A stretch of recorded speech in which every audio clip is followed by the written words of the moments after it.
Hi, Tim Moraine here again with Moraine Park. This video now is on just the Chevy Bolt EV. Talk a little bit about it, how it's different from conventional vehicles. So this is a rather small car, subcompact or compact. It's 4-door, hatchback. And because this is all electric, there's no internal combustion engine, no gas, no diesel. So when you look underneath the hood of one of these, it don't look much like what you'd find underneath the regular hood of an engine, with an engine. So anything orange that you see as bright orange on a hybrid or electric vehicle means high voltage.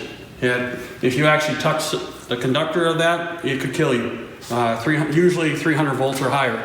So anything over 50 volts is dangerous, 100 volts can kill you. And these are going to be somewhere in the neighborhood of 300 to 350 volts. So a lot of different electronic components here that makes this thing go. The electric motor is actually way down at the bottom. You can't even really see it. There's too many other components on top. But this is a front wheel drive car. So the front wheel drive and electric motor is right down in the middle of the wheels.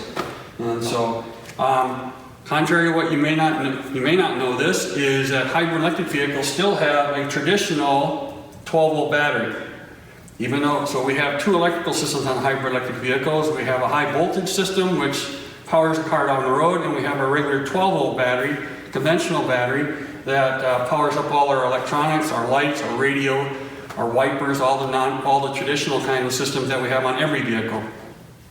I did say conventional battery. Technically, it is not a conventional battery. It's actually a special 12-volt battery, but that's for another video. So, I guess one thing I could say is if you are interested or looking at doing hybrid electric vehicles, or if you have one already, do not replace these with a regular 12-volt battery. They are a special battery. It's called AGM, Absorbent Glass Mat. You want to make sure you use that. I worked in a parts store where I had a guy come in who had a hybrid vehicle, and he complained to me that he kept on replacing his battery every year. And it's because he was using the wrong battery. He was going with a cheap battery, a conventional battery, and that's not going to last. So you still have some cooling systems. There's not a lot of maintenance here. There's no oil changes, no tune-ups, because you don't have an engine. So you don't have fuel filters, you don't have air filters, you don't have spark plugs and all that kind of stuff. You don't have belts, hoses. There are some hoses.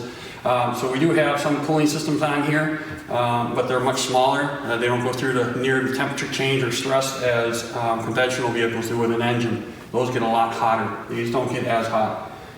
Very often in the summertime, you could drive this vehicle around all day long, go down and touch the electric motor, and you can touch it with your hand. It's not that, if it's barely warm at all. That's about it. So, but you're still going to have your washer fluids. You still have brake fluid. Up underneath here, you still have, conventional brakes. They do work. There are some things about them that are different, but for now, that's as far as we can talk about that. So, other than that, I think we'll take a peek in and see what it looks like, how much room it is. I think one thing that you'll notice, not maybe so much from this one, but from the back seat here, is if you look at the floor, you'll notice the floor is very flat. Full electric vehicles, all fully electric vehicles, have the battery in the floor, and that makes the floor really nice and flat, so you don't have that traditional hump, which is kind of nice for backseat passengers and so forth. But this is a small car, so it's not terribly spacious, but pretty functional. So then we have the back seat, which can fold down. We have mats in here. We got some under storage here. And then you have a charger that comes with every vehicle. Every electric vehicle that you ever buy with a plug is going to come with a charger. This is called the EVSE, Electric Vehicle Service Equipment. And it's got the charger that plugs into the car, as well as the outlet that plugs into your 110 outlet on this one. So that'll be all for now. The next video will be taken for a drive.